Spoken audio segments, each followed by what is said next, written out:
Hello बच्चों, आज मैं आपकी पाठ्य पुस्तक आकृति के पाठ 2 एक सपना कहानी का पाठन करूंगी। तो आपको मेरे साथ साथ पढ़ना है। तो चलिए शुरू करते हैं। बगदाद में एक आदमी रहता था। वह कभी बहुत अमीर हुआ करता था, पर एक समय ऐसा आया कि वह कंगाल हो गया। वह जी तोड़ मेहनत करता, पर उसे पेट भर खाने लायक कमाई नहीं मिल पाती थी। वह तंगहाली और उदासी से भर गया। एक रात उसे एक सपना आया। सपने में एक आदमी दिखा। उस आदमी ने उससे कहा, तुम्हारी किस्मत कायरो, यानी कि कायरो हमारे मिस्र की राजधानी है, में खुलेगी, वहाँ जाओ। वह सुबह उठा और सीधे कायरो की तरफ निकल पड़ा। जब वह कायरो पहुँचा, तब तक शाम हो चुकी थी। वह वहीं एक सराय में सो गया। सराय यानी कि धर्मशाला। उसी सराय से लगा हुआ एक घर था। उस रात चोरों की एक मंडली सराय के सहारे उस घर में उतर गई। घर के लोग चोरों की आहट से जाग गए। चीख पुकार मच गई।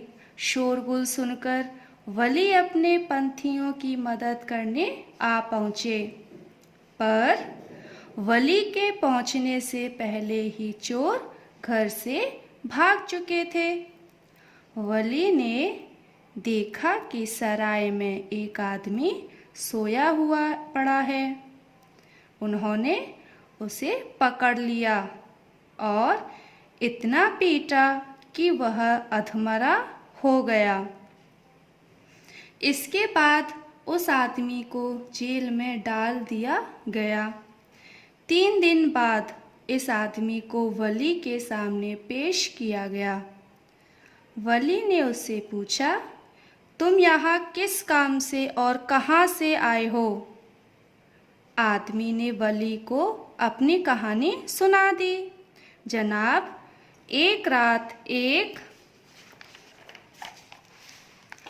अजनबी ने सपने में आकर मुझसे कहा कि तुम कायरो जाओ, तुम्हारी किस्मत चमक उठेगी। और जनाब, यहाँ आकर मेरी किस्मत तो न चमकी, हाँ, मेरी अच्छी खासी मरम्मत जरूर हो गई। उसकी बात सुनकर वली हंस हंस कर लोटपोट हो गया। वली बोला, तुम सचमुच बहुत बड़े बेवकूफ़ हो। मुझे 3 बार एक आदमी ने सपने में इसी तरह के झांसे दिए थे। कहता था कि बगदाद में फलां ज़िले में फलां जगह पर फलां किस्म का एक घर है। उस घर के अहाते में एक बगीचा है। उस बगीचे में फव्वारा है। बस इसी फव्वारे के नीचे खजाना गड़ा है। इतना कहकर वह मुझसे कहता था कि जाओ बगदाद और खजाना ले आओ। मैं अगर उसकी बात मान लेता तो अभी बगदाद की खाक छानता फिर रहा होता, तुम्हारी तरह। यह सब सुनकर आदमी की आंखें चमक उठीं। वली ने अभी अभी जिस घर का जिक्र किया था, वह तो उसका अपना घर था। वह सीधे अपने घर की ओर चल पड़ा। घर पहुंचते ही उसने फव्वारे के नीचे खुदाई शुरू कर दी। थोड़ी ही देर में उसे वहां अपार खजाना मिला। वह आदमी बड़ी देर तक इस आश्चर्यजनक संयोग के बारे में सोचता रहा। तो बच्चों, कहानी समझ में आई? अच्छी लगी ना सबको?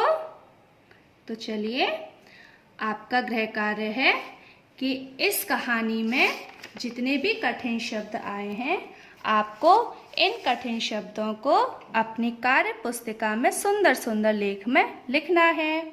ठीक है बच्चों, बाय।